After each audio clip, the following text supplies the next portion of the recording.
اسی لیے فرمایا گیا کہ قولوا قولا سدیدا۔ ایک مرتبہ ایسے ہی موقع پر حضرت معاذ بن جبل رضی اللہ تعالی عنہ، ان سے ہم پوری طرح متعارف ہو چکے ہیں، ایک بڑی طویل حدیث ان کی ہم پڑھ چکے ہیں،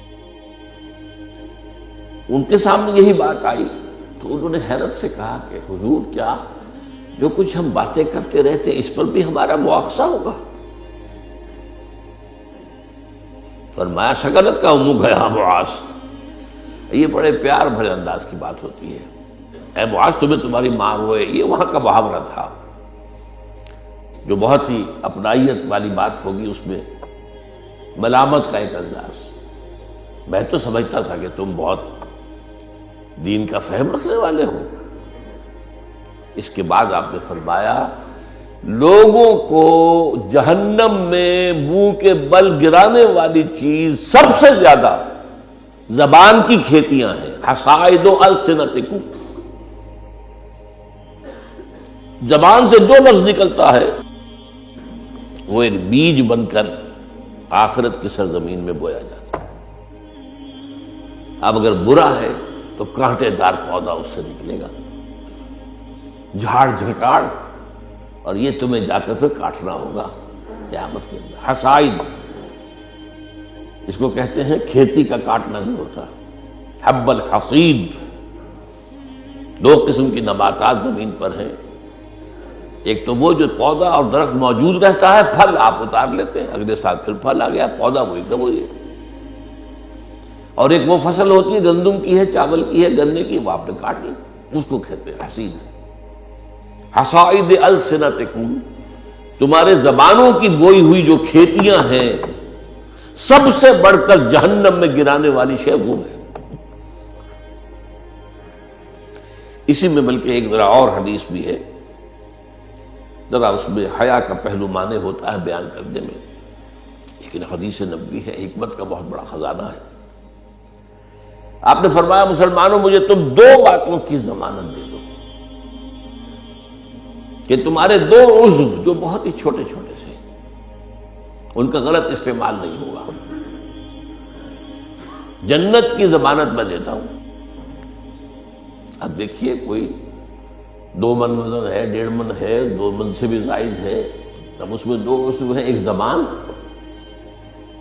اور ایک شرمگاہ، ان دو کی ضمانت مجھے دے دو کہ ان کا غلط استعمال نہیں ہوگا۔ باقی پورا جسم جو ہے، اس کی جو بھی حرکات و سکنات ہیں، ان کی گویا کہ میں ضمانت دیتا ہوں کہ اول تو وہ ٹھیک ہی ہو جائیں گے، وہ غلط کام کریں گے نہیں۔ جیسے کہ ابھی آیت میں ہم نے دیکھا یا ایھا الذین آمنوا اتقوا اللہ وقولوا قولا سدیدا یصلح لکم اعمالکم، یہ کلام جو ہے شرطیہ ہے، اگر تم یہ کرو گے تو اللہ تعالیٰ تمہارے سارے اعمال درست کر دے گا، وَيَغْفِرْ لَكُمْ ذُنُوبَكُمْ، اور کبھی اگر خطا بھی ہو جاتی ہے انسان سے، ظاہر بات ہے الانسان مرکب من النسیان والخطا، تو اللہ معاف کر دے گا۔ یہ فلسفہ ہے دین کا۔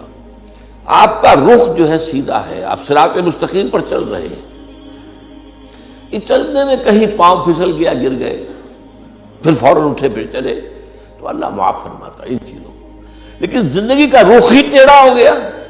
اب تو معاملہ بالکل برعکس ہو گیا، اب تو جو قدم اٹھ رہا ہے وہ غلط رخ پر جا رہے ہیں، جتنا آگے بڑھیں گے صراط مستقیم سے اتنا ہی دور ہوتے جائیں گے۔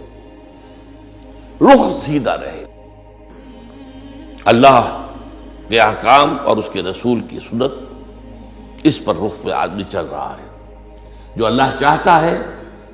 عبادت رب، شہادت علی الناس اور اقامت دین کی جد و جہد، اس میں انسان لگا ہوا۔ اب خطا ہو گئی، غلطی ہو گئی، لغزش ہو گئی، کیونکہ مجھے یاد ہے آج تک اپنا ایک واقعہ میڈیکل کالج کے 5th ایئر کا، تھوڑا دیر ہو گئی تھی، فرسٹ لیکچر ہمارا ہوتا تھا جو سرجری کا، ڈاکٹر امیر الدین، وہ بڑے سخت تھے،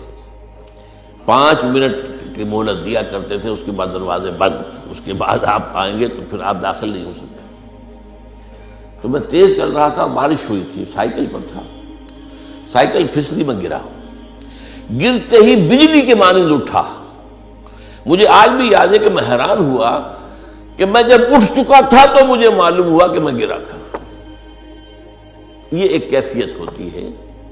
کہ آدمی جو ہے، ایک یہ ہے کہ گرا ہے تو پڑا ہے وہاں پر، تو ایک تو یہ ہے کہ گناہ کے اوپر ڈیرا لگا لیا جائے، ایک یہ ہے کہ گناہ ہو گئے فوراً اٹھے، جس کو سورہ نساء میں کہا گیا ہے ثم یتوبون من قریب، فوری طور پر اگر توبہ کر لیں تو اللہ تعالیٰ لازماً انما التوبۃ علی اللہ للذین یعملون السیئات ثم یتوبون من قریب، کوئی گناہ تو ہو گیا، خطا تو ہو گئی، فوراً توبہ کر لے، اللہ تعالیٰ صاف کر دے گا فوراً۔ اللہ نے اپنے ذمے لیا ہے، اپنے اوپر لازم کر لیا ہے۔ تو اس اعتبار سے حضور نے فرمایا کہ یہ دو اعضاء ہیں، ان کی ضمانت مجھے دے دو کہ ان کا استعمال غلط نہیں ہوگا تو جنت کی ضمانت مجھ سے لے لو۔